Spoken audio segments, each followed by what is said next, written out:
What's up, everybody? Welcome to Flagrant 2's Patreon ep. No easy buckets analysis by assholes. Water cooler commentary for your soul's needs. We are right now in the Minimalist studio right here in Los Angeles, California. Shouts to the Minimalist podcast. I did it this week. I should be coming out soon. I'm not exactly sure when, but we'll notify you. But thank you guys so much for, one, having me on, and two, letting us use your studio so we can record this.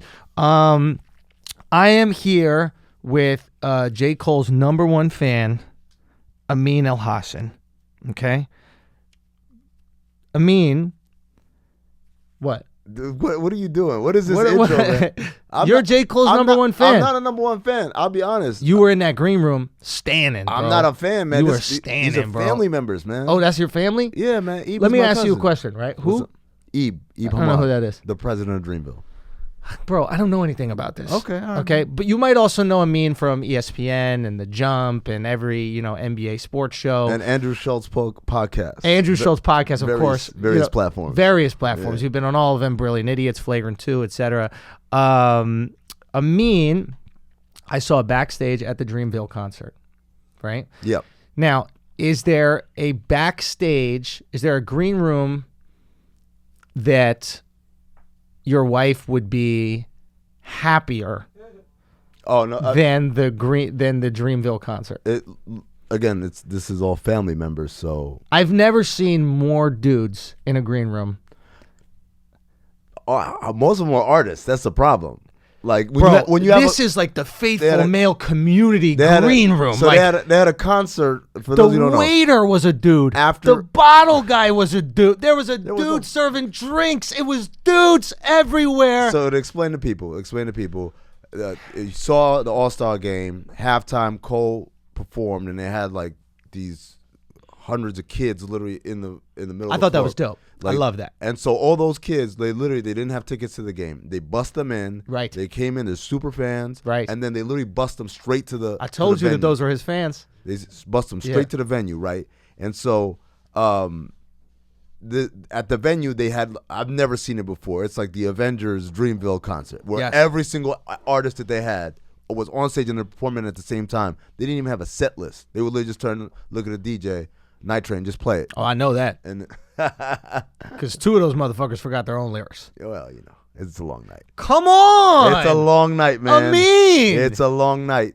It's hey, man, you get a little faded back there, and then sometimes you. It was 10:15. You think they started drinking at like 10:14? Fair enough. So anyway, fair enough. The green room backstage lit. What? But it's mad every artist like this. Every artist, and then all these are the super fans. So like Thierry Henry was back there. That's right. And a guy. Go on. Antonio Brown was back there. A dude. Go on. Who else was back there? Didier Drogba was back there. I'm sorry. A dude. Go on. Yeah. I'm just saying. Andrew Schulz was back there. You know it, boy. Once I heard all the fellas was back there hanging out, I was like, I need to be here. I need to be here for some dick talk. Real dude. I walked back into the green room and. It was, Charlamagne talks about the faithful black male community. Yeah. I was like, these are the pillars of the faithful black male community. A lot of people look up to these guys, man. God, I'm not knocking this. It's a beautiful thing. It's crazy, but it's crazy. Like, you got to understand, for me, it's crazy. What is that? It's crazy to see people that I knew, like. Fucking around. Like, it'd be like people, like right now, the podcast that you just recorded. Yes. At the end of it, the guy, like, thanks you for being here and thanks you for bringing joy into people's lives. Yes. And I've known Schulz for years now, and like, out of respect, I didn't laugh out loud. But like, bringing what? Into who? Like, who the fuck is this? But see, I have to learn this now. Right. When I'm around my friends and my family members who are successful, right. I can't be. You can't be what? I can't be peanut gallery like during serious moments. I got to just let it happen. I got to let it ride. Or you can do whatever the fuck you want, okay? You can't hate on my happiness. Do you know what I mean? I'm living my best life. You are. How is that making any of us happy? Our best lives are different. Listen, my best life is I might go to a concert, see some hoes. You like to hang out with soccer players. It's a different dream, okay? My Dreamville got some titties. That's just the fact. Well, you should have been at the brunch. The brunch was on Saturday. Ain't that what everybody said? Yo, you should have been here yesterday, fam. Let me tell you the number one move. Okay. If mimosas. If the shit was fire, yeah, you are never going to hear about it until after it's done. If the shit ain't fire, like, yo, where you at, man? Yo, we out here. Like, if I'm having truly having a good time, I don't have time to wait. Let me see what Andrew's doing. Yo, I'm not gonna check. I'm gonna have my life, and then after I'm like, yo, where were you? No, you got that's a good point, man. You know how I knew that shit was whack? They let me in. Easy. Like, I didn't even say nothing, bro. I stood in the rain, bro. I didn't say nothing. I stood in the rain. You did? Oh, my God. Bro. I literally walked right into the green room. Nothing. No issue. And I was like, oh, this shit about to be whack, bro. I thought I was going to see Giselle. I thought I was going to see. But you know what the other part of it is that I realized? Because I thought, not to say there would be more hosts, I thought there would be more NBA players. And I realized. That shit was a Greek bathhouse. Everybody literally hopped on a jet.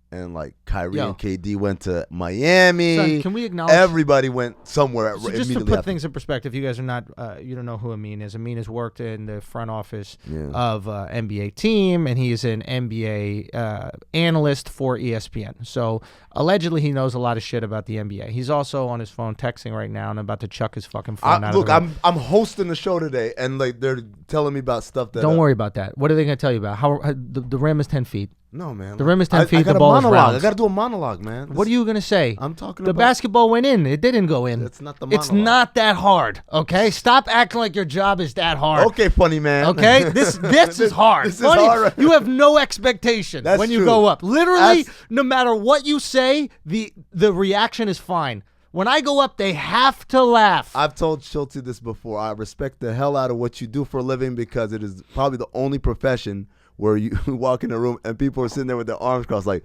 make me laugh. Like no one watches, I think, sports shows that say, make me smart about sports. Yeah. They're kind of like already into it. They love it. Preaching to the choir, right. Listen, I mean, you are famous with dudes. I am. You are fucking famous, Everyone bro. points. All of my friends who don't work in sports love to point this out. They're love like, you, bro. I am number one with bouncers and security. I mean, can get in anywhere. Dude, you remember Vegas 2 years ago? I remember L.A. We pulled up to that club, and the bouncers dapping you up. The night of the ESPYs. Yes. We went to One Oak, and it was a shit show outside. It was just hoes everywhere. And literally, as we're walking up. I mean, didn't even look. You didn't even look, as bro. We're walking up. You're like, where my guys at? I'm hearing the bouncers like literally like cuss people like, if you ain't on the list, don't. And I'm like, shit, man. I'm like, we'll try this. I'm literally pulling up on my phone on YouTube. Like the last time I was on Sports Nation with like Chris Pratt or like someone super famous, right? Go like this. And before I even get to the rope, the dude unhooks the velvet rope and says, yo, how was the show? Boom. And I was like, it's me. It's these 7 dudes right here. We're going in. You heard that, 7 dudes. Yeah. That's how Amin rolls, man. Always. Always. Yo, I got an interesting note for you that you probably didn't know. Where are you from again? Sudan. Okay. Are you familiar with why George Clooney started the Nespresso company? No, because he liked coffee and he wanted it on set. No. Right? Tell them that you're not available for another 20 minutes. I can't. Yes, you can. I literally can't. Okay. I'm listening. Look. They can't fire you. You're black and Muslim. They cannot fire you. It is literally illegal in this climate to fire you. Stay tuned, America. Like, you think that. Dude, if you lose your job, in this climate, suck. Hold on. In this climate, we want to talk about this climate? This climate on TV. If they fire you, they are They already got Jamel out of here. If Jamel is out of here, you are safe. If you think Jamel ain't safe, how the hell you think I'm going to be safe? She was so safe. She wasn't safe. She was safe for what? Anybody else would have gotten clipped way before that. No way. She was woofing. No way. Talk to me. No way. What you mean no? I'm going to tell you what, and Jamel knows this. The biggest problem with what she did is that she didn't do it on an ESPN platform. She did it on Twitter, which we don't own. So this is the thing that I don't think a lot of media people get. Okay. If I get 17 million retweets and 6,000 likes on, that's cool for Twitter. Right.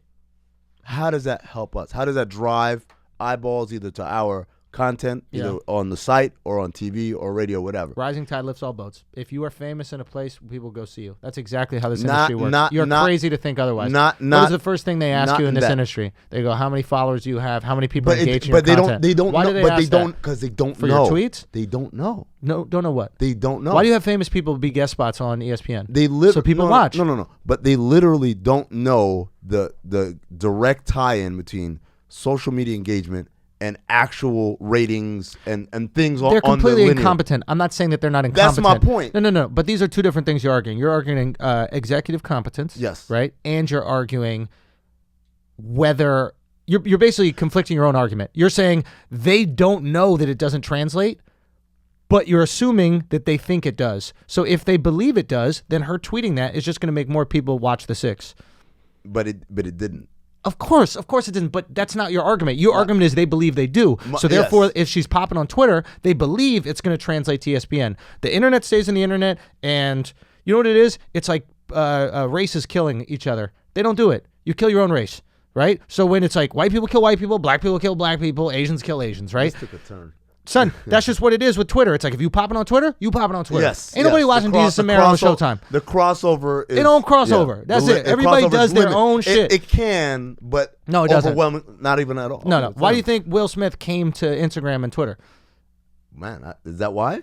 Son, because 4 movies bombed. He's like, what's going on here? He's like, oh, fame has changed. Fame is about intimacy, proximity. It used to be about distance. Right. It's like, I need to get in here, and I need to get to these people. The vulnerability of knowing you. Right. Knowing, even though we all know it's a facade. It's a facade. Sure, whatever it is. I can't say it is or it isn't. But if you look at what he did is he went to Instagram, he went to YouTube, he went to Twitter. He got popping on those well, not Twitter, but Instagram and YouTube. He got popping.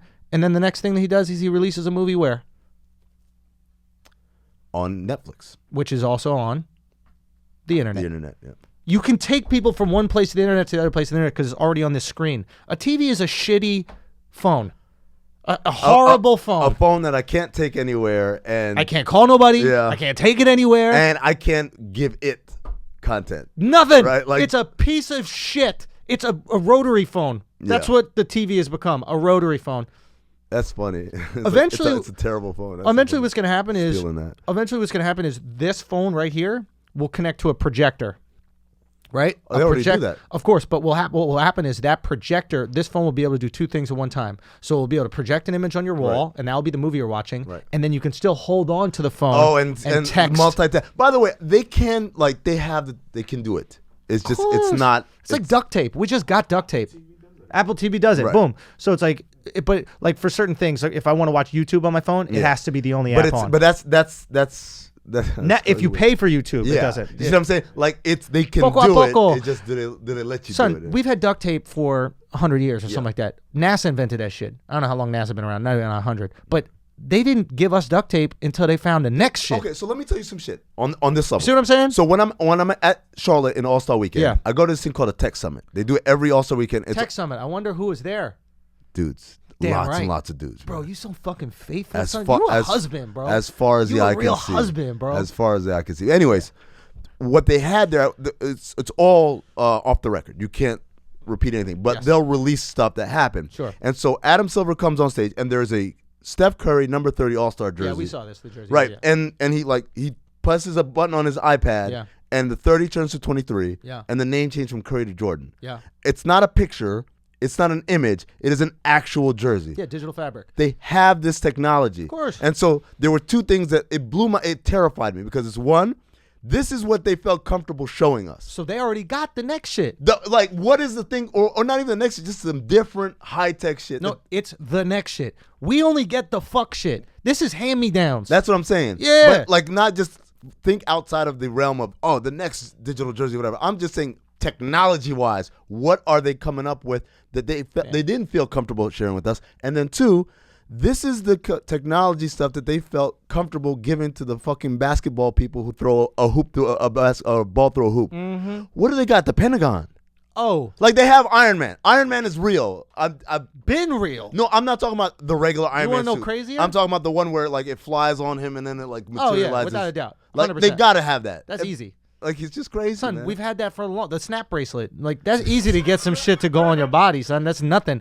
You want to know what's crazy that they have? What's that? To this day? What's that? They've been had this invisibility. You think that? No. There's videos of it. Oh, like the invisible jet? Invisible. Well, they can put it on jet. They can I've seen put it the on invisible jet. It like reflects. They have an invisible suit. So what it does is it reflects whatever is around you, and you can walk in the Middle East completely invisible. Okay. Now, if you're a soldier on a Black Ops mission that doesn't have that, are you like, fellas? Where was that? Yeah. What is good? Where was that? When my ass is getting right lit now, up. Yeah. where's the invisibility shit? When my ass is Because getting you lit just up. gave me black paint. But again, For my exactly. face. Like, that's not invisible. Here, hold this branch. Yeah. Where'd he go? Fam, we still doing camouflage? Oh my God, man. But like it really trips me out. 2 years ago at the Tech Summit, I go and they had the dude who was a former Joint Chiefs of Staff, and he says, like his responsibility was to protect America's land, air, sea, space, cyber. Yes, he cyber's says, massive. in 4 out of the 5 categories, we are the unquestioned, unparalleled, undisputed #1 superpower in the world, and even close. Yes. The 5th one, we may not even be top 5. And which one is that? Cyber. I don't believe that. And here's why. Yes. Because the other 4 are very capital intensive. You want a space program? Billions of dollars, fam. You want a strong army? Trillions of dollars. Yes. You want a great cyber program? Yo, let me get a laptop and a Wi-Fi connection. Yes. And that evens the playing field for places like North Korea and Iran and China, where they don't need a whole lot of capital investment to get the 100%. the basically the scammers up. But he's wrong. But it's 100%. Absolutely. All right, man. It's not true. It's just not true. But what are you saying? You saying we're the unquestioned superpower at cyber? Without a doubt. Man. Unbelievable. Now, here's the difference. Here's the difference. We're the unquestioned superpower when it comes to cyber.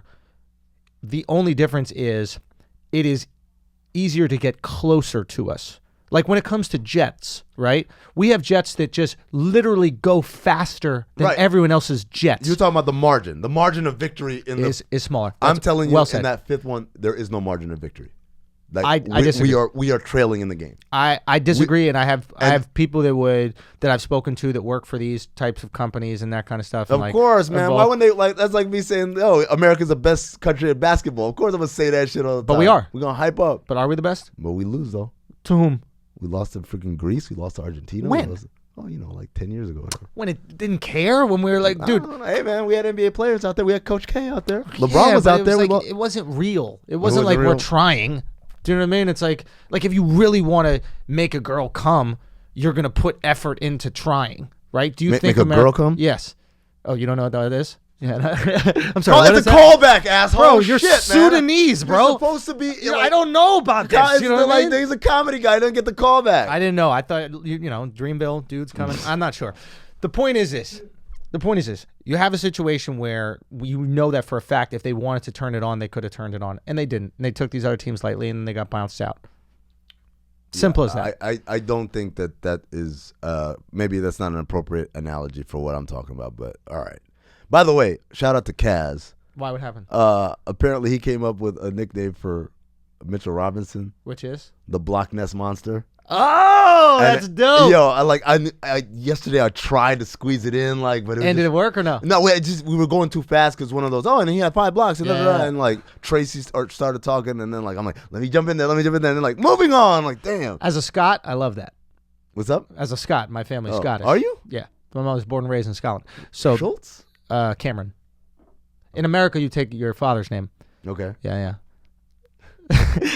So my mom still has a last name. Oh, okay. yeah. But does that make you a Scot, though? I mean, yeah, if you come out of your vagina, aren't you part Scottish? Oh, is that how you were doing? Well, I know Muslims, you are what the dad is, but Jews, you are what the mom is. Member of the tribe. Are we going with MOT rules? I maybe. I don't know. MOT rules is mom, right? Is Obama black or white? He's black. You know how I know? Why? If he gets pulled over, that's how. When does he get pulled over? You don't think he's ever been pulled over? No. Never? No. Put it on the poll. Put it on the poll. I don't think has Obama ever been pulled over. Bullshit. Ask. I don't think he's ever pulled over. I don't think so. I'll call him right now. Hey, I'm going to go further and say, I don't know if he's. You would have that dude's number. That faithful black dude. You got every faithful black guy's phone number. Black guys don't cheat. Okay, before you get out of here, Brad Stevens, most overrated coach in the history of NBA. No, dude. So this is funny because a year ago, I was saying, all right, everyone loves this dude, and he's a really good coach. But at what point does the honeymoon end and people are like, this motherfucker hasn't won shit? And see how everybody try to claim my shit? He ain't never said that once. I said that shit He ain't never said that fucking once on air. air. Schulz, you been saying this, and now all these TV motherfuckers want to hop on the bandwagon when shit starts to go sour. Y'all was sucking his dick. Y'all was sucking Brad's dick. You. I wasn't sucking. He's his dick. He's a genius. Look what he's doing. Brad Stevens did? Brad Stevens. Not Brad Stevens. No, not Brad Stevens. I wasn't. Wait, is there a difference? Is this another callback I don't It's know a about? callback. Like he was like, oh, the other Brad or whatever. Like, No, that was whack. Okay, go on. Right. Go on. That's why I'm not a pro at this. Okay. But the point is, Yeah. there's a. It's funny because there's a point where the tide is going to change because we see it all the time in this league. Like, what have you done for me lately? And you win that one chip, you can live off that forever. He's a championship winning coach. But if you don't, he can't win the big one. He's the guy that gets us from point A to point B, but not point C. C is for championship, right? And so that is, especially now with the Celtics chemistry issues and all that, they're in the 5th seed. They get bounced in the first round. Oh yeah, they're out. Like, I'm not saying his job security. I'm just saying the honeymoon ends there. Over. Like, now they had all that talent and couldn't get anything done. How much of this is Kyrie? Oh, it's of course. Why? Because here's the part where I struggle with. Is this all on purpose? Is this all part of a Machiavellian scheme? Talk to me. He's on his way out, and so I'm gonna fuck everything up on my way out. Ooh. Or is he like really? It's like when you quit and then tear up the office. But like the whole condescension, or the whole like just being prickly about basketball shit. Yes. It does, like, he can't be that naive, right? Like, you guys all want to write stories about this, and I'm like, no, you're not that naive, right? Or talking about, like, yeah, I talked to LeBron is a really good talk or whatever, like, right? All that stuff to me is either incredibly naive or incredibly calculated, but there's no in between. And if it's calculated, what is it? Destroy franchise before I go to another one. I'm on my way out. We're gonna burn this. I'm not gonna have to deal with these assholes, like so. I mean, and if that's what he's doing, man, more power to him. That's like, I'm actually like, I'm here for that. So here's my question with Kyrie. Does he think he's good enough to win? Yes. How could he be so naive in that regard? Because when you got to think, when you're a pro athlete, particularly an elite pro athlete, a lot of this has to do with overcoming insurmountable odds. Like the idea, like, I'm gonna play in the NBA one day. Yeah, right. That's interesting. Yeah, right. Right. Like normal. I would say, like, you and I, if we had Kyrie's athleticism, if we had his height, if we had his skill set, we probably would not be NBA players. I'd definitely be an NBA player. Well, you do have a little delusion Without too. a doubt. You do have delusion too. But like, you need all the great stuff. But I guess, like, you got it to be a stand-up comic, to say, like, yo, I know everyone and their mama, especially in this day and age, I'm gonna get my phone out on Instagram and I'm gonna do some 15-second skit that's real funny or whatever. But like, there's got to be a delusion there where you're like, no, but my shit is funny, and theirs isn't. And that's why I'm going to be successful at this. Same thing in basketball or football, whatever it is. When you're elite at something, there is a level of delusion where we can sit here and be like, dude, you're clearly not as good as LeBron. And him, like, yes, I am. And he believes that shit. Just like you believe you're just as funny as any name a number of comedians who have their own, like, vehicles or whatever. Funnier. There you go. Like, but the delusion, the same delusion that gets you there, is the delusion that will stop you from potentially winning. You can't just, like, hey, so by the way, how do you at this address point that? I become rational. You don't. So you just hope. You hope. That's when you need a coach. You hope that you hope the talent is commensurate, right? So the guys that fail in this league are when the delusion's up here and the talent ain't nowhere near that. Like guys saying in their pre-draft, like, I'm gonna be like Kobe Bryant. Like, you're not gonna be. Trust me. You're not. What's the kid from Sacramento just got hurt? Bagley. Marvin Bagley said, like, we were like, hey, what are your expectations this year? He said MVP. I'm like, bro, no. Yeah. No, I don't give a shit. No. Yeah. No. Not even Rookie of the Year. Yeah. Like MVP. What did he do to his knee? We're waiting for the test results. Yeah, I know you got to get out of here. So we'll, like, right now you have to leave? Well, I mean, like, finishing thought or whatever. Okay, so is there a way, and this was really my knock on Brad Stevens all the time, it was this idea that, you know the X's and O's, and you're great at coaching these college kids that have no ego, and you're great at coaching these rookies that have little ego, but once you deal with a real NBA ego, which you need in order to win, right, you don't know how to handle that. I think Brad Stevens could be the best assistant coach in NBA history. I don't know that he doesn't know how to handle it. I mean, there's a lot of proof. No, he's not handling it now, right? But he did pretty well before Kyrie got there. What ego did he have to manage? What's up? What ego did he have to manage? There's no ego there. There's no ego with Isaiah Thomas? No. Guys, We need another podcast, guys. And that's not a knock, but it's a different ego. It's a different ego. Okay, there's two things. But he has nothing. His ego is all insecurity based, right? It's like, he has Napoleon 60th pick, and I'm a little guy and all that. Yeah. So he's gonna grind and work hard. And then Brad Stevens was like, okay, this guy's unstoppable. I'm gonna give him a pill, go score. But he didn't have anybody else to give the pill to, right? Now you get Jason Tatum and you get Kyrie. Now Brad Stevens is smart and he's going, it's way more efficient if we just run this shit through Jason. Let me ask you something. Yeah. Let me ask you something. Is it possible? Can we sit here and say, okay, he hasn't done it yet, but that's not some shit you can learn? Like, it's always funny to me that we think of coaches as, this is who you are and you'll never change. We look at players like, no, he's growing, he's in his prime, he's past his prime. But for coaches, this is who you are and you'll never change, right? Mm-hmm. You don't get better for some reason. And then once you win a championship, you never get worse. Correct. Right? Like, won a championship. I have a million stories from about where I'm just like, how does this dude still have, like, how is this happening? I don't think that you can get worse at coaching. I just think the game passes you by. I think the game can change, and then you're less effective. You're the same good at coaching if the game was still the same.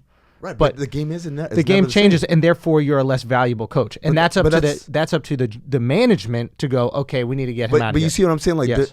that's Phil Jackson. Game pass you by. Exactly. Yeah. But that's life, right? But I don't think what the skill that he doesn't have, Stevens, his kind of like autistic approach to not comedy, but to basketball, it's like what he lacks in personal communication ability is what's going to stop him from handling these players. What I would say to you is the character he plays on TV is not at all like him. I'm aware of that. Like he's not Belichick. I like there are people who are like that. Yes, he's not like that. I know he's not. I completely agree. What I'm saying is personal communication, the ability to charm someone, the ability to get someone to accept a role that's lesser than they believe that they owe.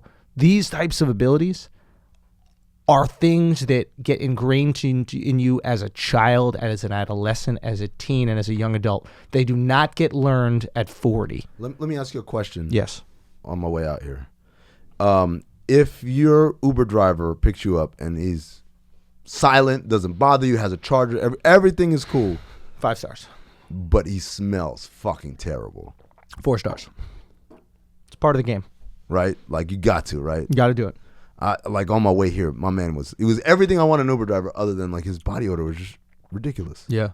I mean, that's your people, bro. Talk to them. That's not my people. His name was Arthur. That's how you end the podcast, ladies and gentlemen. My name's Amin Al-Hassan. Catch me on The Jump on ESPN. Yo, watch my man Amin. What's the Twitter and Instagram? At Darth Amin. D-A-R-T-H Amin. Darth Amin. Oh, George Clooney. Why do you invent it? He wanted to put up a satellite over Sudan to track the Sudanese army. In the West. Yeah. And it cost $400 million.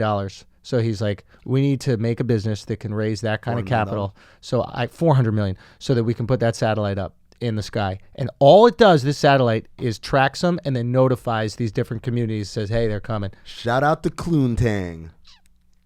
That's his nickname. Kloontang? Shout out to Amal. That's good pussy. Much. Peace, son. All right. Be good.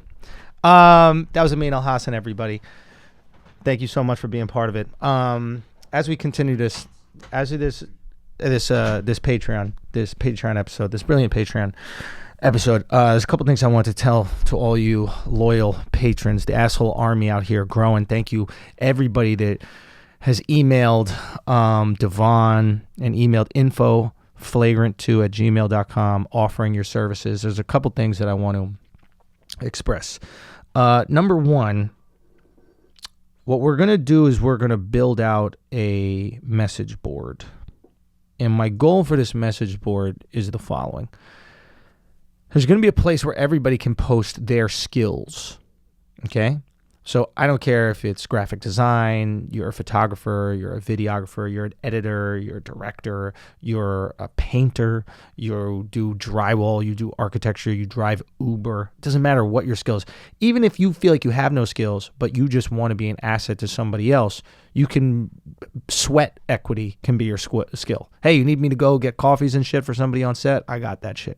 Hey, you need me to just help out getting materials for whatever you guys are filming or doing? I got that. I want to create this message board so all of you guys can post those skills. And not only can I empower you through your skills, but other assholes will be able to do that as well. I mean, it's crazy the amount of people that we have that and the amount of skills that people have and the abilities that these people have. I mean, we literally have an asshole doctor, and I'm not talking about someone who's just a doctor. I'm saying he literally is an asshole doctor. Like he will fix your assholes.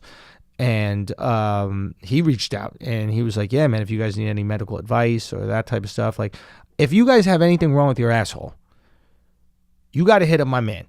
Okay. I think his Instagram is Dr. Schulz. He's like a big sneakerhead, but literally you got to hit up my man. Like this is what we can do here. And I'm sure there's some doctor that's listening right now on the Patreon. Like, yo, I'm a doctor. I got a knee doctor. If you need knee surgery, go to my man. What we're doing is keeping everything in this asshole economy, all asshole, everything. And it's going to be amazing the type of growth that we'll be able to experience because of it. Anytime I fly into a city or fly out of a city, if you drive Uber, just let me know. Alex and I hit you up. We'll hit you off cash.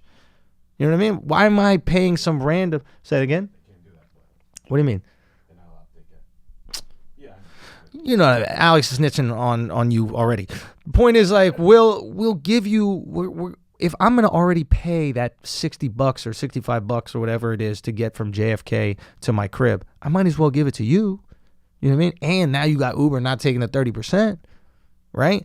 If I'm already going to get drywall in my apartment, I might as well pay this guy.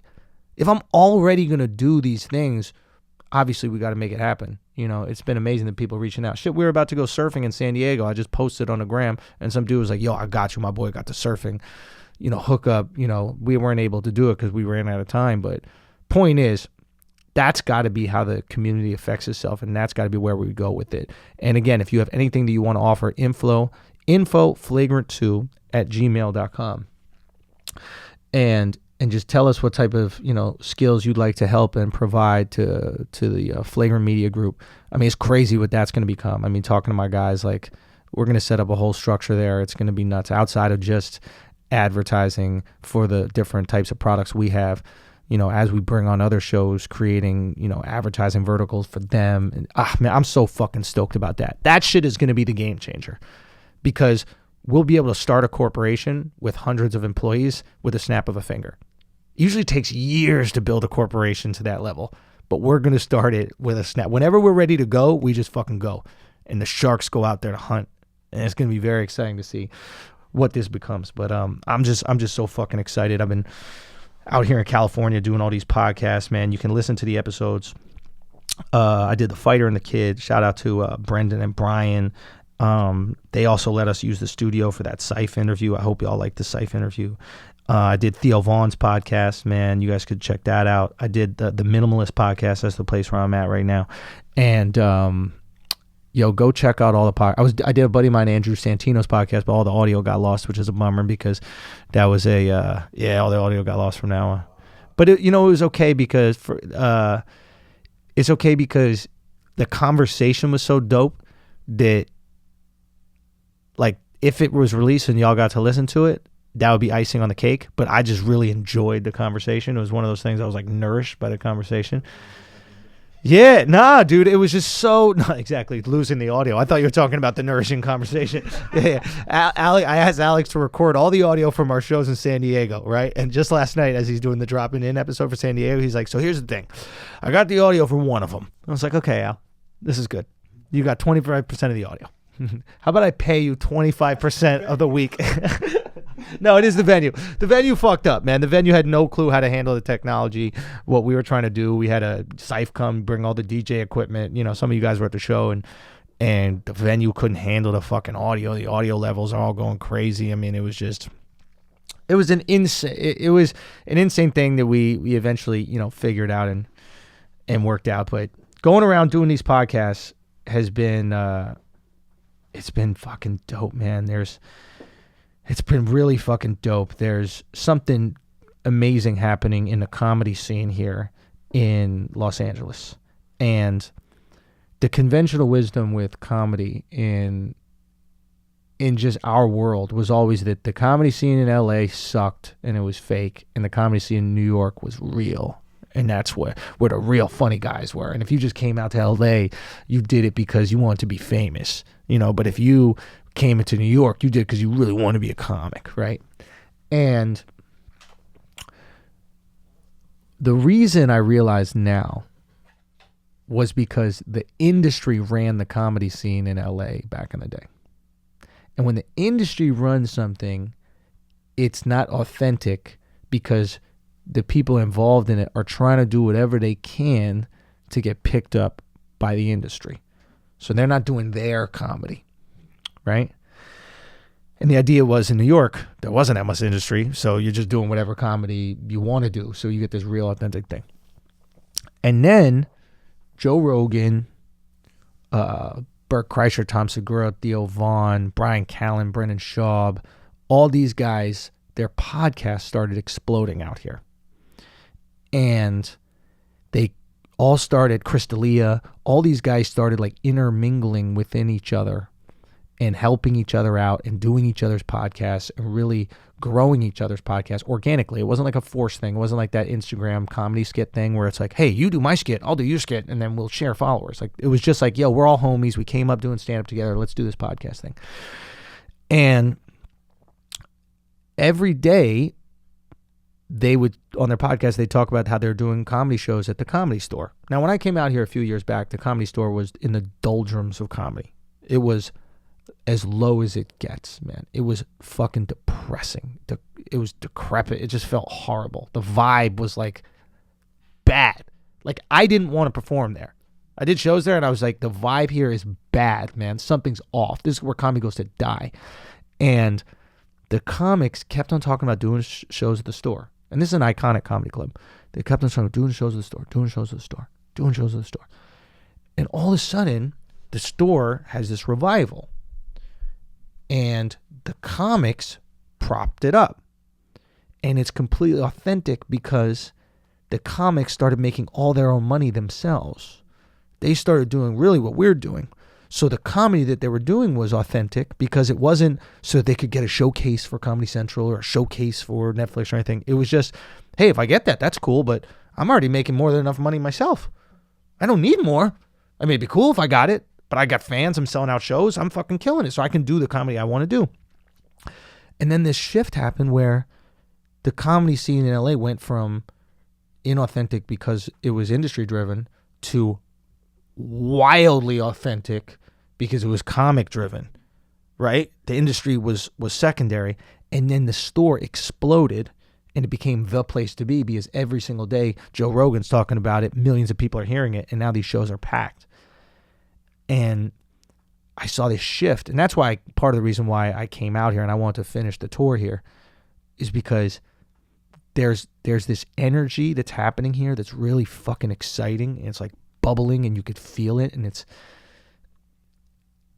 I just needed to be part of it and be inspired by it, you know, comedically, but also like podcasting. Like, there's things from seeing these podcasts that we're going to have to do when we go back, like little changes that we're going to have to make, improvements that we're going to have to make.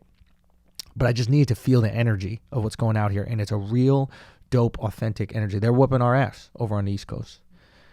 And the cool thing is we started the tour of Views from the Sis here in LA over a year ago. And some very interesting things happened this week that I'll share with you guys. When I first dropped 441, I did shows that weekend in San Diego. And I think I showed out maybe one or two of the shows, but I was never a sellout comic at that point in time. And this was a little over a year ago. And it was the same comedy club that we just went back to, where I sold out all 4 shows like a week before we were even there. So it was like this same tour, it's like you see the effect of dropping 441. Then I came to LA and I decided to close. I started the tour at the Improv in LA, great comedy club, and we had a 200-seater and we sold that out. And now I'm doing the Comedy Store, the big room, which I think is a 400-seater, and we sold out 2 shows. Right? So it's like you've seen the effect of what we're doing. Like, I'm seeing it in real time. I'm seeing us go from 200-seat venues to 400-seat venues twice and selling that out weeks before, right? It's like, what it's gratifying to know that what we're doing is growing exponentially within that same calendar year, you know? And to come back and do it in that place that I feel like is really bubbling comedically and like has this cool, authentic fucking vibe comedically, it just feels like the little stepping stones that we put in place to get here are all kind of coming together. I'm very excited about it. Hopefully I don't jinx my fucking shows tonight. But that's right. We're recording this on a Thursday right now. You guys are going to get this tomorrow, so I'll let you know how it goes the next day. But it's one of these things where I realize when I go back to New York, I have to congeal the comedy scene in New York. The way that the LA guys are empowered through their podcasts is very impressive, and it's the way that I gotta get New York comics to be empowered. You know, like I laid the blueprint out with the Instagram and Twitter and YouTube and how you got to put out your material. And that's catching on both East and West Coast and like chopping up the specials into little bits because nobody's watching the whole special. And that's affecting both of those cultures. But I got to put more comics in place in New York to make their own money so that we could really congeal the scene again. Because New York has this competitive vibe a little bit still. And competition is good. But there's like a little, like, I feel like there's a little almost like beef, right? And when you make your own money, that beef goes away, right? It's like if I got a pizza shop and you got a pizza shop and there's only 2 people buying pizza, like we got to fight over that. But the internet is an infinite amount of people buying pizza, right? It's like you just have your type of pizza, I have my type of pizza, and I find the people like mine, you find the people like yours. I'm not competing with any comics. I'm trying to put them in a position to empower themselves, and I'll lead us into this next generation of comedy where you can be as raw and authentic as you want to be. It doesn't mean that you have to be unsafe and uncensored like me. You could be completely, what is it called? Clean, if that's your authentic voice comedically. So we push in this direction and we go in this direction. So when I get back, that will be the next step. I had to build out the machine that we got now. But the next step in New York is I'm going to congeal that scene and I'm going to create essentially the Rogan vibe in New York. And I tell you guys the Patreon, I tell you guys this now because I like you guys to know what we're building early on. And it's dope when I see you guys call out that what we've always said for a while, like when these things start to come into fruition, you're like, oh shit, that's right. They were saying that on the podcast. It's like, yeah. And we put that out there in the world. You know, like a metaphor I was saying even earlier on the minimalist podcast is like I realized the way you shift the industry is not from above the ground, it's from underneath it. You know, there's this great story that my buddy Raul told me and about how this brand Nescafe got into the Japanese market. Nescafe is this coffee. And basically what they did is they spoke to this consultant who's like this like fucking superhero / villain guru, Dr. Rappi, I think his name is, and he's spoken to Trump, he's spoken to literally every brand in the world when they want to get into a market, right? You don't just like pop open a shop, right? Like if you're Nescafe, or if you're Coca-Cola, or if you're these types of things and you want to get into a market, it's not putting your can in a store. It's how do I, for lack of a better word, manipulate all these people into feeling like they want our product. And every culture is different. Right? Every culture has their own code that you have to tap into to trick them into eating your shit. Okay? Like there's a reason when you go to McDonald's in Shanghai, that shit is a little different. Right? There's a reason why you go to McDonald's in Europe and there's mayonnaise on everything. And it's like, they love that shit. We might not fuck with it, but that's on like the most basic level. So they asked this dude, like, how do we get into Japan? He goes, he looks at the culture and he goes, here's the thing about these people. It's like, you're not going to be able to get in for 15 years. And they're like, what are you talking about? And he goes, they have no concept of coffee. They have no clue what the fuck coffee is. You're trying to be tea and you're not tea. You're something totally different. They have no connection, no feeling. People don't buy things unless they have a feeling attached to it, right? There's a reason why McDonald's like, I'm loving it. They tap into like this sensation that you have, right? To evoke that emotion when you see the M. Like you see the M, it almost kind of makes you smile in a weird way. Like, why the fuck am I smiling? What everything about it is coded, right? So he goes, this is what you should do if you want to get into the market. We're going to spend millions of dollars and make this cartoon. and it's going to be a kid's cartoon. And after we make the cartoon, we're going to make some candies that have to deal with the cartoon. And the candies are going to be flavored as, yes, what you all are thinking right now, coffee. They're going to smell like coffee, taste like coffee. 15 years later, those kids are now going to have an amazing memory that they love attached with the smell and flavor of coffee. Now, you sell them that coffee.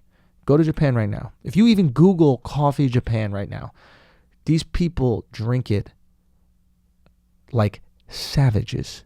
They have like all these fucking weird technological advancements that allow them to drink the coffee in like this cool pour over thing. It looks like a science experiment if you look at this Japanese.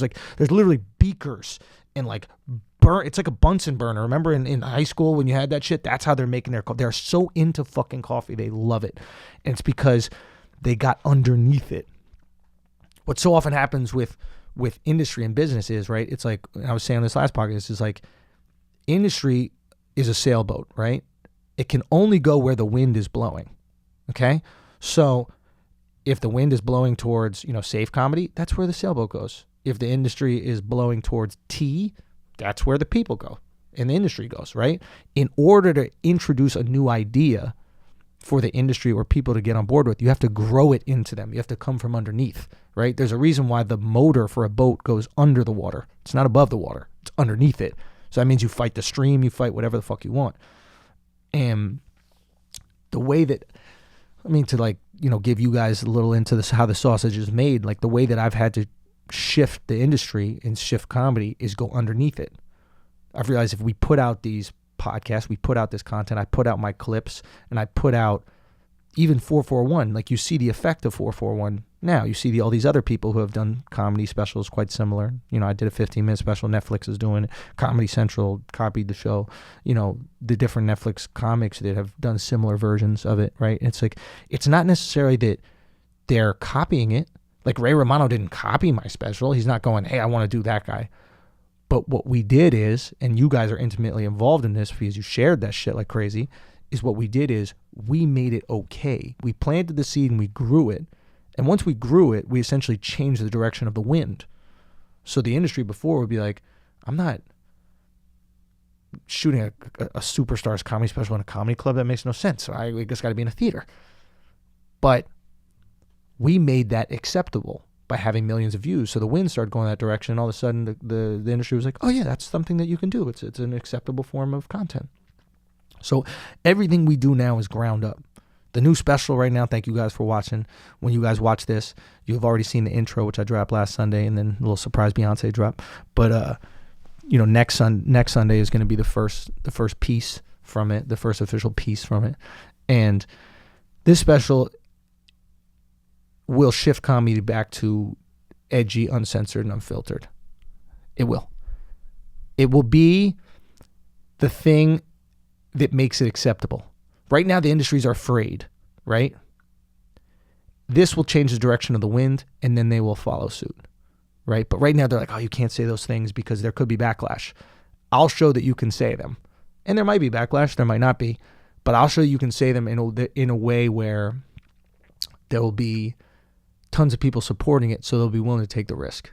And then I promise you will see bigger comics starting to comment on it, bigger comics starting to do it. I mean, Alex was at the Improv last night, and you saw Chappelle. There was Chappelle and even Aziz. And all of a sudden, they're starting to talk about, comedy's too PC, and comedy's this, and comedy's that. It's like, okay, we're ahead of it. You know what I mean? Like, you're starting to talk about it. My special's coming out already. That means their new special could be 6 months away or a year away. That means we're 6 months or a year ahead of the GOATs having these conversations. You know what I mean? So it's like, basically we're in the right fucking space. We're 100% in the right fucking space. And I'm glad that I came out here to see it. I'm glad that I was able to tap into what's fucking happening in LA, man. Check out these podcasts that I mentioned. Check out what they're going on and check out what's happening with these comics out here, because the Rat Pack vibe that I'm gonna create with, you know, the Flagrancy and you know, Akash and Kaz and, you know, the History Hyenas and all the guys that we got that I'm gonna, you know, make part of this. You know, obviously Alex and Eden and everybody that's part of the crew, that vibe where like you know everybody. Like how many places do you know the guy who's behind the camera? You know what I mean? Like y'all know Alex. You know, like when Alex is filming the shows, he's also taking pictures with y'all. You know what I mean? It's a weird dynamic, right? It's like you don't know who films Chelsea Handler's show. You don't know who films Jimmy Fallon's show. You don't know them, right? But like everybody that's part of the squad is known because we're bringing you into a level of intimacy that you haven't really seen before.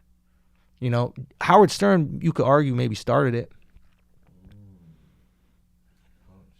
Right? Like Howard Stern was like, this is the world. You guys want to come in? Hey, here are my weird friends, right? Here are those Beetlejuice and all those weird guys, whatever. Hey, here's the producer of the show. I'm a pain in his ass all the fucking time. You should know about Gary. So much so that there's an after show for Howard Stern that I think is all the characters and all the people that kind of work within that world. You know what I mean? So that's what we're creating. We're not creating something that is necessarily like given to the mainstream. What we're creating is a house where you get to come kick it with the family. You know what I mean? Like, Alex, you're like the uncle. You know what I mean? You're the, you know what I mean? It's like everybody has these different, you're all part of this little situation. And it's really the way that like content is going now, man. It's crazy, but that's it. The intimacy factor is what it's all about. You know, like that personal fucking connection that all of us have. It's like, you know, I talk to some of my friends, you know, just about that are also in the business, and they're like, you know, do you feel weird like hanging out with, you know, like, you know, fans or whatever after the show? And I'm like, no, like if I'm going out, I'll invite them. And they're like, why? And it's like, because these people know me, right? It's not, I'm not giving them a facade and then there's something to let down. That's what a lot of people don't realize is like the reason why, like, you know, celebs or like famous people, they don't want to hang out with you. It's not necessarily you annoying them. I think a lot of it is them not living up to your expectations, right? Them having this anxiety, like, I'm just a regular guy. I present myself as Batman in the movies, but, you know, Christian Bale could just be a dork, right? He could not know no kung fu. He could not be this rich billionaire. He's just a dork. And it's like, oh, and you got to sit there as someone realizes you're a fucking dork, you know? It's like, if y'all know I'm a dork by now, y'all know it. I talk to you too many hours a week. I can't hide anything. I literally can't hide. It's 6 hours a week I'm talking to you. You're going to figure some shit out about me. You know, you're going to figure my insecurities and shit that annoys me, this kind of shit. So it's like, I don't have that insecurity. Sometimes we just don't want to hang out. Sometimes I just want to fucking go home and sleep. But like, I never felt an issue with that, especially with you guys, just because it's the intimacy level of the relationship. Like if I was Ross from Friends, that might be miserable. Because now it's like, yeah, you want to go out and drink? And they talking to you like you Ross. Do you know what I mean? But you ain't. You know what I mean? They're joking around with you like you're Ross. Like all of our inside jokes. Like imagine you played a guy, Alex, that went to jail in Sweden. Right? And every time if someone was like, bro, how was that, you know, Swedish jail? You'd be like, that's not real. Like that's a character. Right? It would be weird.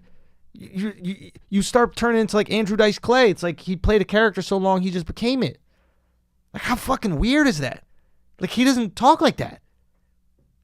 You know what I mean? Like how weird is that? Like when I see those guys that are prisoners of the character that they built, like I bet even Ari Piven, you know, I don't think Ari Piven is Elon, whatever his name is in the show Entourage. Jeremy Piven isn't Ari from Entourage. Like I don't think that's who he is. I think that he's just a dude, and that was his character that he played brilliantly, but now we expect that. So he's like, all right, I guess I'll be that. Yeah, sure, you can pop in if you want. But it's like, it basically comes down to this. It basically comes down to this situation where you're like, if you have to take the risk of being yourself, right? And what I've always felt content-wise is if people are themselves, I can put them in positions to win. I can't put someone in a position to win that isn't themselves, because I can't make content around inauthenticity. But if you are genuinely yourself, I know what pisses you off. I know what you like. I know that, and I can create fun shit about that. Yeah. Speaking on like my experience personally, when we first started the podcast, like I never wanted to talk. Always just wanted, I'm cool behind the scenes, cool, and I'm still am. Like I love this role behind. Yeah. But of course, I talk and the fans get to know me or whatever. Yeah. And it's become so refreshing, just like, oh, I'm just gonna open up and tell even embarrassing stories about myself to these people, because it's like, it makes me real. Like I'm in, like, to your point, it's like I'm not just trying to show them the good. Like I'm not just trying to prop myself up and show them, oh, I'm just like this perfect guy. And it's like, nah, you're gonna hear about my mistakes. You're gonna hear about when I have to shit on the side of the road because I couldn't. I ate some spicy. Tell that story? Yeah, I told it on Flagrant. Oh, I forgot. Yeah. I like ate some spicy Thai food and I had to shit on the side of the road. Like, yeah. So it's like just being yourself and being authentic. It's liberating. It's the best. It's liberating. Yeah, it's just something that people can attach themselves to, like that's the thing about like even comedy. I was talking to Raul about comedy. I got to get him on the podcast. But I was even talking to him about comedy. It's like people often ask me like, why can you get away with this shit? Like why can you get away with these jokes? And it's like, because my comedy is reptilian. It hits your gut. It's not based on how you're told to operate in the world, right? Like everybody who's like, there are 60 different genders, none of us believe that. None of us. I think even the trans people don't believe that. Like, I think if you ask like trans people, like, I think there's a trans person out there who's like, look, there might be 3 or 4. You know what I mean? But not 60, right? Like, so you're operating in a world where you don't believe shit, but you're forced to act like this is true. Mm-hmm. And you can lie to yourself. We all lie to ourselves. Do you know what I mean? Lying to yourself is part of life. Mm-hmm. It is what it is. So, but what I've always done with comedy is I've never written jokes for the lie you told yourself. I've always written jokes for the truth that you either believe or choose to hide. You do that with life. With life. Like, you'll never just go with what's being said. No. Like, we'll have a conversation about, it doesn't matter anything. It could be sports, politics, whatever, just pop culture news. And it's like, let me examine this. And then like sometimes I think you're just being a contrarian just to be a dick. But then I'm like, oh no, you're actually working this out and like seeing it from all angles instead of just going along with the tide. Yes. Yeah. And it gets annoying sometimes, but I like it. Very annoying. I'm sure it's the most annoying. And I think that's what makes you so good. It's like you're polarizing because you go against the grain. It's like, hey, and you don't do it intentionally. Sometimes that's like turn off because you see like, oh, people are just being a contrarian just to be a contrarian. Sometimes, like, sometimes it's a tactic for attention, I think. Yeah. Like, I think people go, they want to speak or they want to be listened to, and the easiest way to do that is to disagree with what everybody's talking about. And I'm sure I've been like guilty in my past. Like exactly, right? But it's just a way to be like, hey, I want to talk, and if I say something different than this conversation, at least the energy will be on me. But you don't really care about the point of view, you care about talking. Yeah. Right? Like, so for me, I just like to unpack something. The second you tell me that there's a thing that is only one way, I don't give a fuck what it is. You tell me it's only one way, I have to find the other way. Do you know what I mean? Like, I'm Columbus. Do you know what I mean? Like, they told Columbus, if you go that way, you're going to sail off the side of the earth. Right? And he was like, bet. Like, that motherfucker wanted to find Indians so bad, bro. Do you think when they got to India, they're like, these motherfuckers stink, bro. Why are we wasting all this time to get all the way to India, and these motherfuckers ain't showered ever. I kind of think everybody stunk back. No, back in the day. everybody did, but like, you think when they got there, they're like, yo, did y'all walk here too? Because y'all worked up a sweat. but I guess what I'm saying is like, there's a certain way that if you go against at least if you unpack some shit, because I can unpack it and then put it all back in and be like, no, I was wrong. That's the right way. Simple as that. Like, we were talking about this on Minimalist, just about like Alex Jones. We were watching that Alex Jones on Rogan shit, and it's just like, it hit me when watching him. I get why he believes this shit, but you have to watch it to get it. Yeah, I'm not familiar. So it's like he believes all this crazy shit because he believes all this crazy shit for the same reason why some of you right now who grew up religious and believing everything in religion now aren't religious. Because all it takes is one or two cracks in the armor of that belief for it to all come down, right? Like, all it takes is one hole in a boat to sink the boat. It doesn't take breaking the boat in half. Yeah. You puncture that fucking boat. Now it might take some time, but it's going to go. It's just how it works. So with Alex Jones, he's operating this world where he's just like us, believes everything that, you know, we're told, and this is how wars went, and this is how things operate, and this is how the world is. And then he found a couple things that went against it, that were actually true. They weren't untrue, they were true, right? You know, the government that we all know about, the government doing the syphilis experiments on black people in Tuskegee, but also in South America and Central America, right? Like, they did this, and then they admitted to doing it, right? So once you know that that thing can happen, now you start believing anything can happen. Yeah. It's like once you find out, like, oh, shit, so, like, you know, the Bible might have been rewritten, this, that, the other, and, like, they might have, you know, the original day of the Sabbath was Saturday, and then they switched it to Sunday at the Nicene Convention or whatever like that. Oh, so if that was switched there, then what else could have been switched? And I'm surprised you guys didn't mention it. Him getting kicked off all these social media outlets makes him more legit. Because now you're like, wait. Oh, is he what? onto some shit? Yep. What do they want us to know? What don't they want? Because all it takes is him being right 10% of the time. Yeah. Or 5% of the time. Because the people that get him off all these things, I believe that they're not getting him off all these things because he's spreading misinformation. I believe that they're getting him off because he's spreading information. I think they're afraid of him, like, pulling the one string that leads to some big shit. And he's the type, he seems like that, just like, no, I'm just gonna keep going. I'm gonna keep pulling. He's gonna say whatever. Yeah, like, he's gonna say whatever, and they're like, yo, we can't have this motherfucker saying whatever, because you could say whatever in the vacuum. You could say whatever if no one's listening. Yeah. That's totally fine. Government don't give a fuck about that. It's the same shit as Tekashi, right? Like, if Tekashi was just one of these other SoundCloud rappers that got 200,000 followers and does wild antics, federal government don't give a fuck about that. That's a waste of time. Yeah. But you a national news story every week telling everybody suck your dick, having cops have to detail you in every city you go. Yeah, you gonna disrespect the Fed? Yeah, you know what I mean? It's like the dude just recently. There was a drug dealer, I forget where, but he bought all the Girl Scout cookies so the Girl Scouts could go inside, right? Right, because it was too cold. It was in North Carolina. Bought all the Girl Scout cookies so they could go inside, right?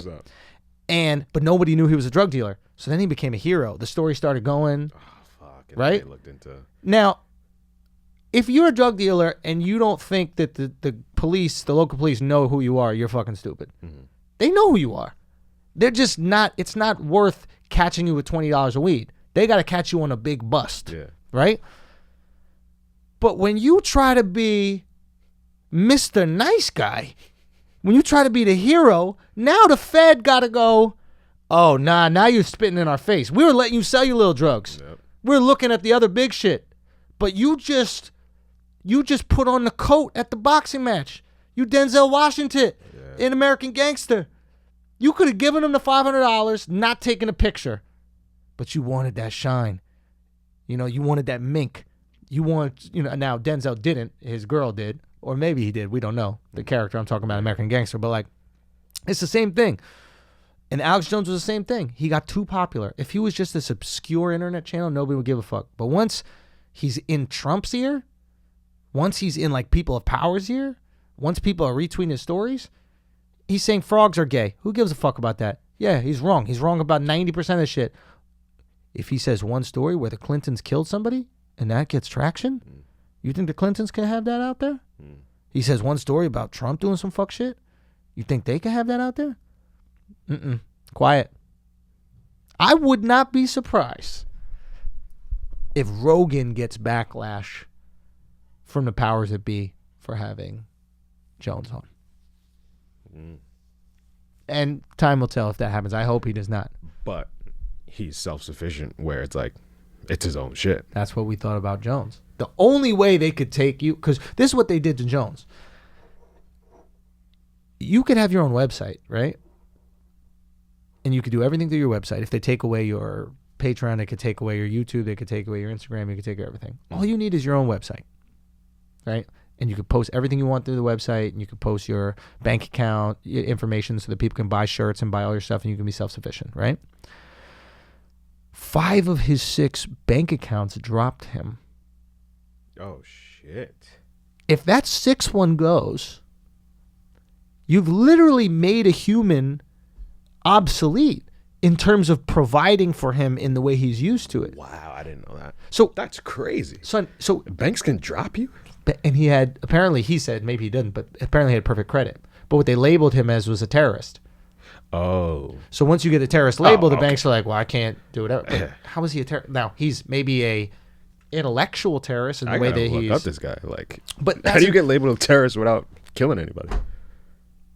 But I guess his argument is like, you're kill. spreading this misinformation. Like, yo, the fabric of society is very delicate, and we need certain myths. You know, we need certain myths to go. Like, there's a reason every single morning you're saying that I pledge allegiance as a kid, so that by the time you're an adult, that I pledge allegiance is Nescafe. It's American Nescafe. What I mean by that is, it's the American version of when you're older, you're going to love this shit. Why do you love it? Well, I don't know. I just love it. Now you love it because every day you said it over and over again. And that's why when we see those videos of the soldiers coming home, that fucking tear, that's the most beautiful thing. I saw one, I forgot, the black dude comes and brings flowers for his daughter. Tear it up. Everyone. For a fucking 30-second clip on Instagram. Everyone. Yeah. I mean, I think I also tear up on that shit because of how selfless it is. Like, this is how incredible human beings are. No other animal does this. No other animal dies for another animal that they have nothing to do with. True. You know what I mean? Like, there are soldiers right now that might be listening. Thank you for your service. That literally will go to war, risk their life to protect people they've never met. Animals that are in their own tribe will protect each other, but that's family, dog. You're the same blood. Mm-hmm. But humans will go to war. They'll kamikaze pilot those Japanese before they got coffee. Dude, imagine they had coffee. Bro, they probably would have made it back. They're like, nah, bro, I'm not tired. I'm not. So it's like, oh, God. Don't. That's why they just dozed off. It wasn't even the intended mission. They just finally got there like, fuck, and I'm exhausted, bro. Oh, plenty of gasoline left. That green tea gets you halfway. Nescafe. That shit will get you home, bro. Wow, Patreon. But it's like that move.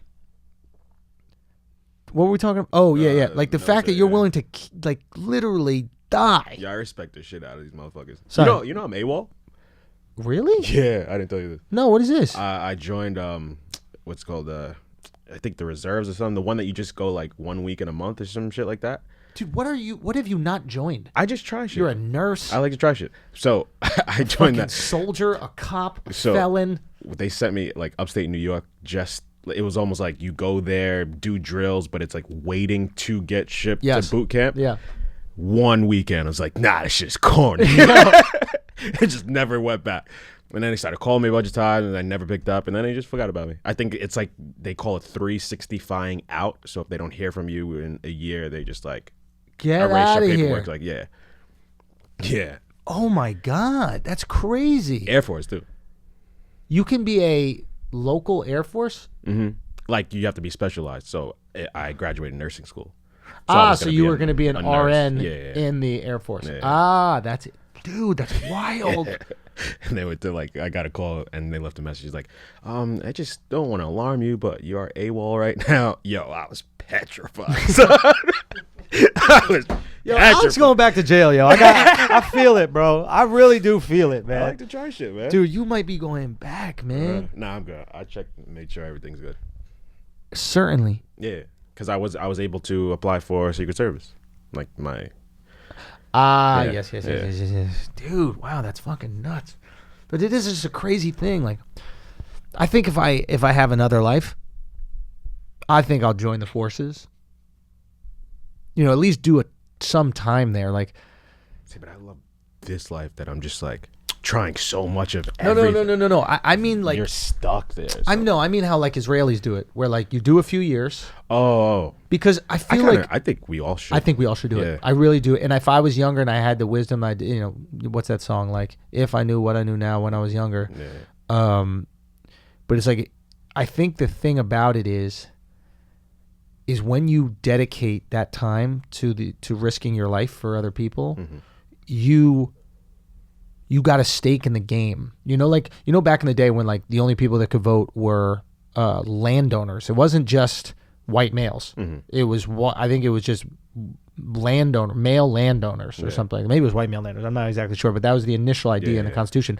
And the reason that was it wasn't like a bigoted thing. They were like, well, why does it matter what they say? Like, we got stake in the game. Like, this is whatever we vote for affects me. I own the land, right? So that was when land was everything back in the day. You farmed the land, you lived on the land, like everything that you had in your life came from it, you know? And I feel like when you join the military and you put those years in and you basically commit to risking your life for those amount of years, now you have a stake in the game. Now you have a say. It's like all these people that are criticizing America and never done anything for it. Like, think about all the people that shit on America and what the fuck have you done for America? Yeah. Like, literally, what have you done? Tweeted? You fucking tweeted? You didn't defend this shit. You didn't uplift this shit. You didn't build this shit. You just plopped in the best time in history and then just started yapping your fucking mouth complaining. And it's like, but if you put 4 years in, or 2 years in the military, risking your life for America, my man, say whatever you please tell me. How can we make it better? You risk your life. What can we do to improve it? I agree. And I'll bet you if they put those 2 years in, all of a sudden they start appreciating America a little bit more. All of a sudden it's like, nah, I risked my life for this shit. There's some fuck shit here that we got to fix, but there's also some beautiful shit that was worth. I still like, Charlamagne says this all the time, and I think you do as well, just like, we should roll the red carpets out for vets. Like, they shouldn't have to pay taxes. They should get houses. Like, off rip. Like, the amount of sacrifice that they do for us. It's crazy. Yeah. And I've spoken to a bunch of vets that say that there is incredible treatment for them. So I think that there is some misinformation out there about this idea that, like, they come back and then they just throw them on the street. No, they have great benefits. Benefits. But you have to be able to utilize them. Sure. Some of them don't have the wherewithal. Like, they need some, but some people, not everyone, just help them, handhold them, just walk them through it. Yeah, and I think that the biggest thing is that, and I've spoken to, like, friends of mine that are, in the Marines and in Iraq, and the things that they miss about it is, like, we don't fundamentally understand what causes the PTSD. The assumption that what causes the PTSD is that you are around a lot of bombs and now there's no more bombs. That's not it. The PTSD comes from a lack of purpose, right? The PTSD comes from every day waking up and having the highest stakes of purpose, which was keep you and your brothers alive. The intimacy that you get from that, the love that you get from that, that like I was talking to my, like, Marine friends, and they say there's no holds barred. Like, white, black, Asian, whatever, they're all saying racial words. They're all saying discriminate because they are so bonded that a word said by one of them could mean nothing. They're all calling each other, they're all fucking around. It's like the most intimate of locker rooms, right? It's nothing else matters. Those, like, things that you add to that structure. And structure, for sure. Because, like I told you, when I came home from Sweden, Yeah. like that was part of the reason why I had those anxiety attacks. Yes. Having that daily structure and then just being thrown back into the mix like that, I was like, what the fuck do I do? And I was able to handle it before I left. Mm-hmm. And I didn't realize within 28 days, I really, like, my whole mind changed. Mm-hmm. So imagine doing years. And then, oh, here you go. Right back to, like, we didn't stop moving. You stopped moving. Yeah. So I think that's a big part of it as well. Structure is massive. Yeah. Yeah, man, it is 100% true. Like, if I was trying to design a system that would help them come back to society, it would all be based on creating, one, the same structure, like you said, but two, creating the same camaraderie. What kind of units can we put you in, or working circumstances can we put you in that you feel that same importance and purpose and camaraderie and love and the high stakes? Almost like a positive halfway house. Fam, the police force. Like, Oh, yeah. something like, you know what I mean? And maybe you come back and you're like, I don't want to keep risking my life, and that's fair too. But we put you in some sort of situation where you've developed this thing where, you know how like alcoholics, what keeps them sober is helping someone else be sober, right? It's like, it's not having a sponsor as much as it is being someone's sponsor, being there for them, right? Having that purpose. Like, that same thing in the military is like what maintains that love apparently when they're abroad, and this is just talking from friends, is like knowing like, yo, I got to keep these guys safe. Those are my guys. I got to protect these fucking guys. Like, imagine you wake up, some of us wake up, right? And it's just like, what do I got to do today? I got to go to work, file some papers, come back, you know, watch True Detective, you know, go on Instagram a little bit, maybe do some laundry. Imagine you knew when you woke up tomorrow, the whole day, you had to keep your best friends alive. Woo! Word. Let's go. Yeah. When we waking up? 5? You know what I mean? 4:30? I'm trying to keep some friends alive, bro. Like, that's... I have a cousin who keeps re-enlisting, and I'm like, why? That's why. Because after you go there, you know how boring life can be? Yeah. You know, it's like... That's what I'm saying is we're not fundamentally understanding what people are getting out of this experience. We're looking at these people and we're feeling so bad for them, right? We're like, oh my God, they have to be there in this horrible environments, et cetera, et cetera, et cetera. What we're not looking at them as is going, yo, two things can be true, or things both are and aren't, like we were saying, right? So it's like, you can be in this horrible environment and then you can get so much fucking love out of it. Yeah. Like an incredible amount of love. Like, I mean, you talk about, like, anytime I talk to like Mexicans that have come here, right? Probably illegal to America, right?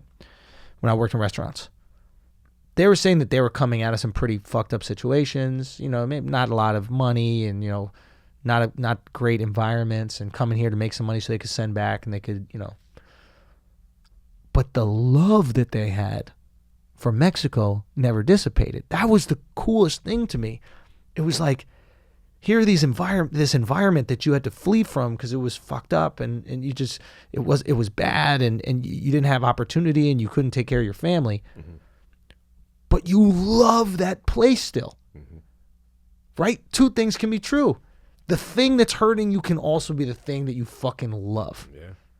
You know? So I think that's what it's got to be focused on. Maybe later in life that will be my contribution to the military, is like really finding a way to like reintroduce people in the most effective and like valued. Great idea. Like a halfway house, need a different name because halfway house has that negative connotation. But yeah, absolutely. But like, just like, hey, it's housing. You don't pay rent. There's food provided. They want to pay. It's all no, but I'm just saying. I understand what you're saying. Yeah, just like, hey, it's like, hey, you're here. All your brothers are here also. Yeah. We have all the needs, you know, sure, to get you all, like, boom. Absolutely. You know, just like come back, just like you're coming back to the base. Yeah. But it's like, what's more important is than the actual place that they're at is like what they're doing there. Like, it needs to be reinforced, like how important your job is when you're home.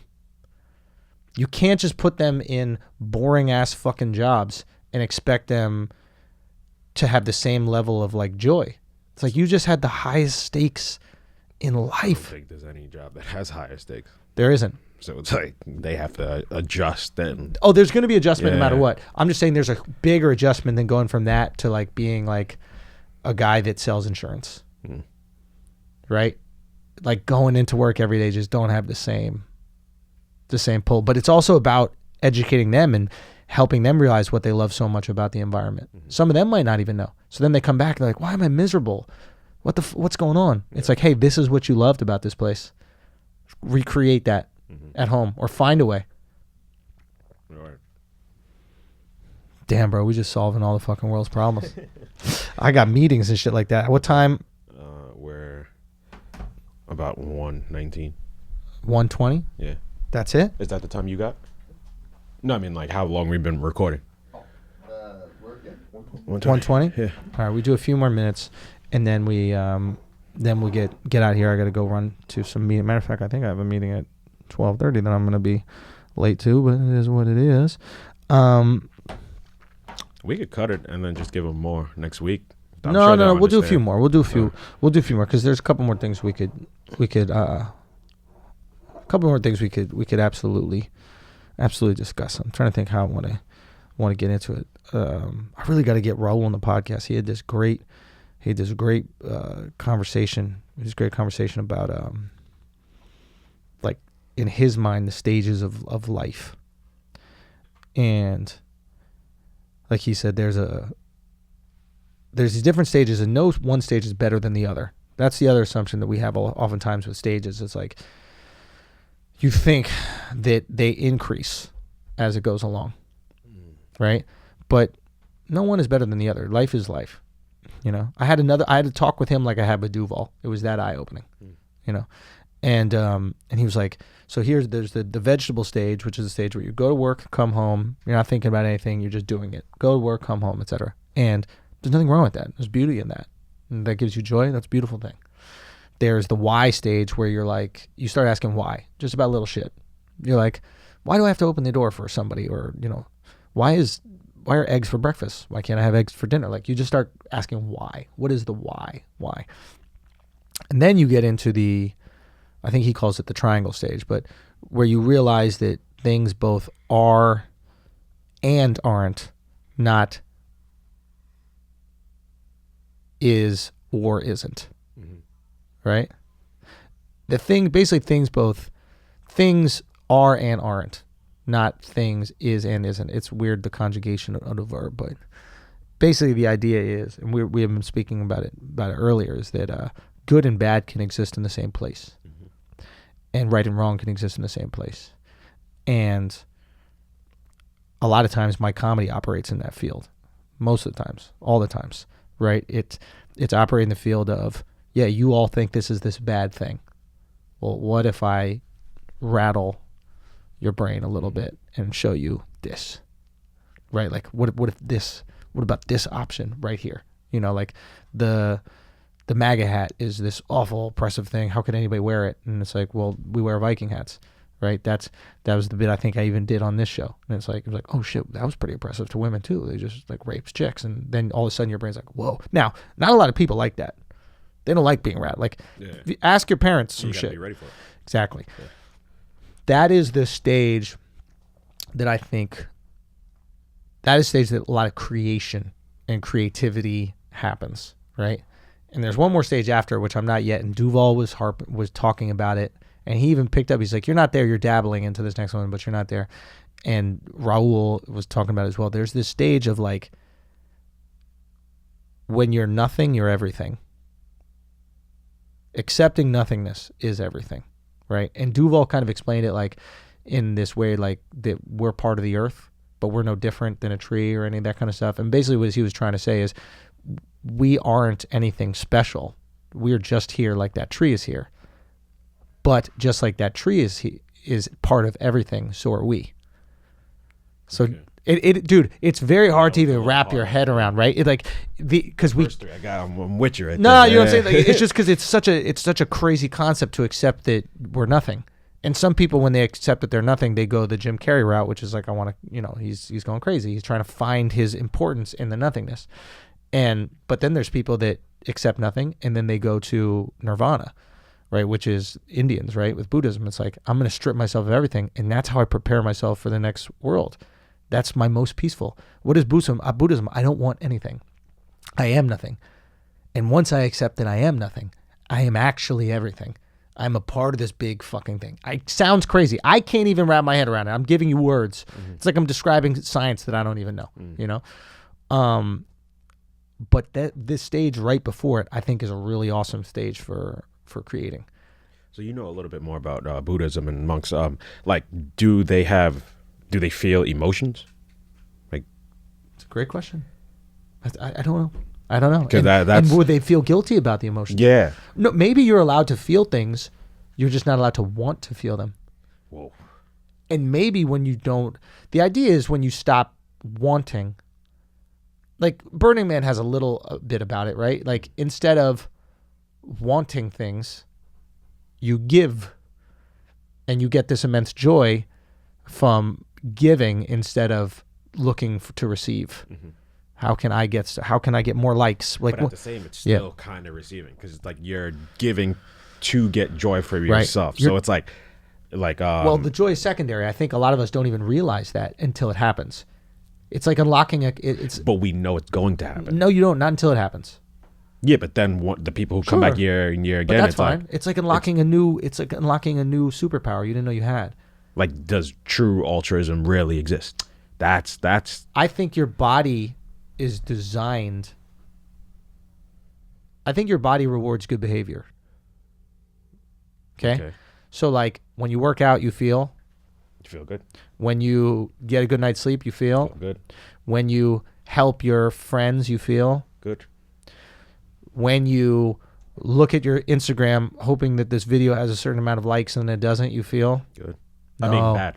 Sorry. Right? So that's take, right? See, but then things that are also aren't. When you're in the gym, you feel bad while you're doing it. When you're asleep, I can't be productive at all. This is like a third of my life I'm throwing away. Sure. So it's like, there's truth in every paradox, man. But like that, what I would say is like nothing. Joy is never. Joy always comes at a cost. You know, it's like you either pay the bill before or after. Mm-hmm. You know, it's with drugs, you pay it after. With working out, you pay it before. Right? It's like, I'm going to work out, it's going to suck, but then after, with drugs, I'm going to this is going to be great, but then tomorrow it's going to be nothing is free. You have to pay the tax of joy. And I think that Buddhists realize like, well, maybe if I stop yearning for joy, there's joy in that. Ooh. That's some next level shit. Right? Like, they're like, I'm going to not want joy. And then what happens? I think you might be joyful. I'm not there yet. But ready? Because nothingness is everything. Yeah. I want nothing. And then what do you get? Everything. Wow, that's crazy. I can't. That's crazy. Put it in terms of... Not crazy, but I mean, that's just... Woof. Put it in terms of like career or stand-up, right? I wanted everything with the specials. Yep. I want to sell it. I want to do all these types of things, right? And then I was humbled. So I had nothing.